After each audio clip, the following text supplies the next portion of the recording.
Welcome to the Fantasy Thinker.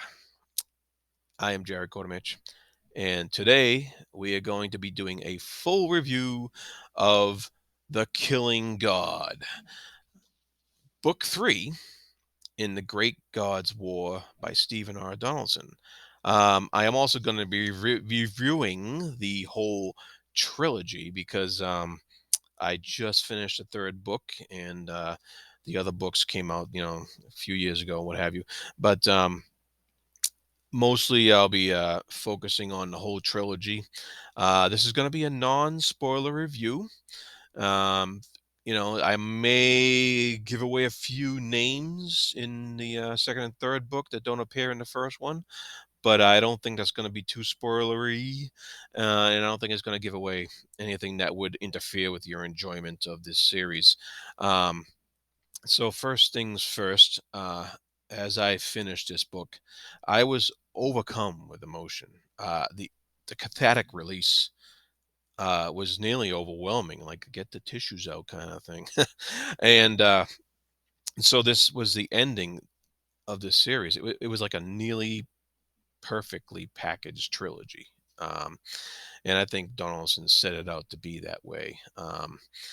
So let's start from the first book. The first book is called The Seventh Decimate. And here we are introduced to our main character, Prince Byfault, and his intensely narrow viewpoint with an intensely narrow worldview and outlook. Um, and because that first book is so intense into that one character's viewpoint, even though it's third person, it almost feels like first person because you really are only seeing what he's seeing, and you're getting his viewpoint. You're getting deep into his psychological makeup, and really get to know that main character extremely well. It's something that Donaldson usually does in his writing. He does it with the Thomas Covenant series, and he does it with the Gap series, and so he really gets into his character's head, and you really feel everything and see everything that character's seeing, and so um, we all we always get this like fascinating parallel experience as the reader and the character grow together throughout the book. And yes, Byfault, Prince Byfault. This is a naming convention that Donaldson uses in this series. The He's kind of he's kind of messing with us a little bit. His name use is no accident in this series. He he names the characters according to their characteristic traits, basically. Like the Magistars in this world, they're basically like this world's magic users, the sorcerers, what have you. They wield these decimates, which is the name for magic in this world, and they have names like Magister, Avail, Rummage, Travail, Bleak, Oblique, and that's kind of a hint to their characters and so on. So that's kind of a hint to their characters, and all these quite on the nose names are, also a description of that character. And so you can imagine Prince Byfault. All right, so uh, Donaldson he's playing with us, the reader, but it's not as a joke on us. It's more of an inside joke with us. Um, and it's kind of inside jokes against the typical naming conventions in the fantasy genre. Usually in the fantasy genre, you get these names that you can barely pronounce. You had to, look up a pronunciation guide to figure them out. And, they're usually long names and a lot of apostrophes and stuff like that. So Donaldson, he recognizes that, and he didn't go that route in this trilogy. Um, So, you know, it seems like good fun that he's having with us, and I think it's meant to be a shared joke. So I really hope that nobody takes any umbrage at this shared conceit between the author and the reader. Um, that aside, and out of the way, uh, none of that detracts from the stunning story told here.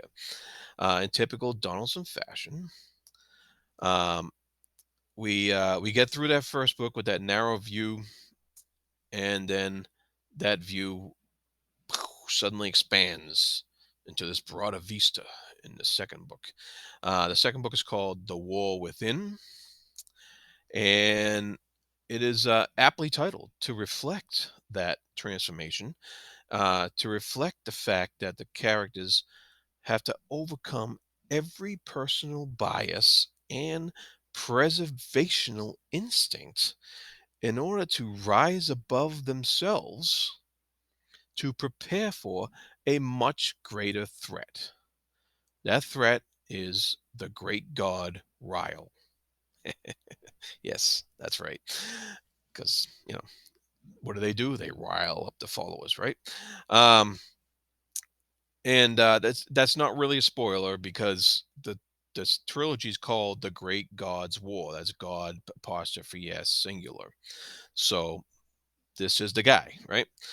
This is the war, and so and it's really the only God mentioned. It might be the only God there is. I don't know on this world. You'll find out later. But Donaldson, of course, is not subtle about this Ryle, and he's also not subtle about this great God being compared to Christianity and its uh, Christianity's ruthless support of expansionism throughout history, with the idea of divine right and might makes right, and following this is the only way to live, and so forth. There's been tons of cases in history of that kind of religious forced coercion into um, what the aggressor thinks is the right religion to follow. And there's no exception here. The great god Ryle um, riles up his followers, and he does it through the power or the decimate of coercion. Uh, so that is quite apt. It's quite on the nose. And Donaldson externalizes a threat to society that so often comes from within. And I thought that was brilliantly done. Um, and so that came up in the second book, The War Within, as we start to learn all about this stuff. And then we get to the pièce de résistance with the killing god. Um, it brings this third book brings every nuance of inner and outer conflict together with masterly precision. I mean, it just like he just makes everything that he brought up in the first two books just makes it make so much sense. And the consistent theme that he has of overcoming extreme adversity, which he had in all his writing, is on full display here. And also the constant stream of events that lead to a conclusion in this book just fly by in a blur of excitement. It really flows through you, and it was really hard to stop and put this book down.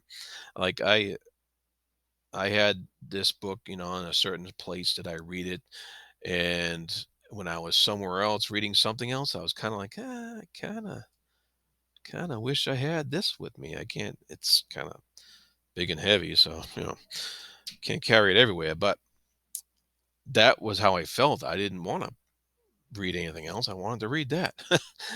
So it was hard to put down. It was just so good to really read through, and so Donaldson really delivers with a plum with what I've come to expect for some of his stories when he turns on the gas to get to a good ending.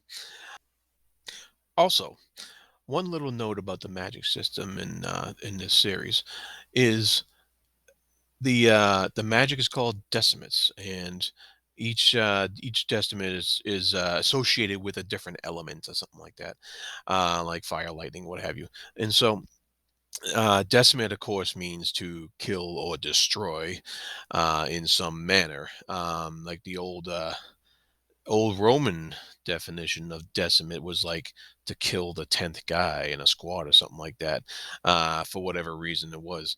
And that's, like that's 10. So in decimate, however you say it, that's how they define the magic system in here.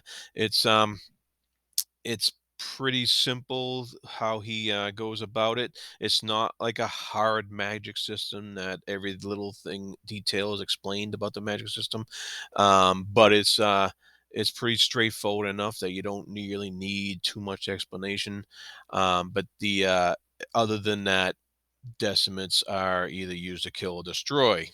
Um, and as we go through the series, that is explored a little bit, and it's also explored a little bit about what more this magic system can do. And so I thought it was a really neat package. I thought it was really interesting what he did with it.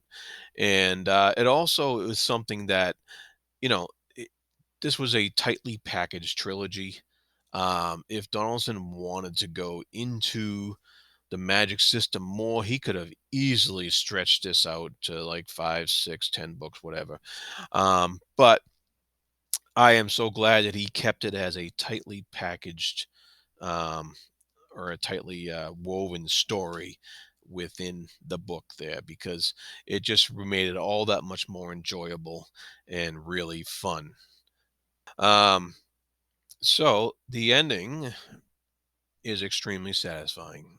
Um, he really sticks to landing, as they say. It had me crying with joy. I wanted to cheer. Um, my wife's wondering what's wrong with me, etc. So this was a great ending to a really well thought out and actually fun series to read. Um, so that is my review of this trilogy and this book. I hope you like it.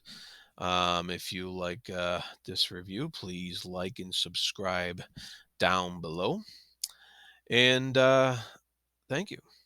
Be good to each other.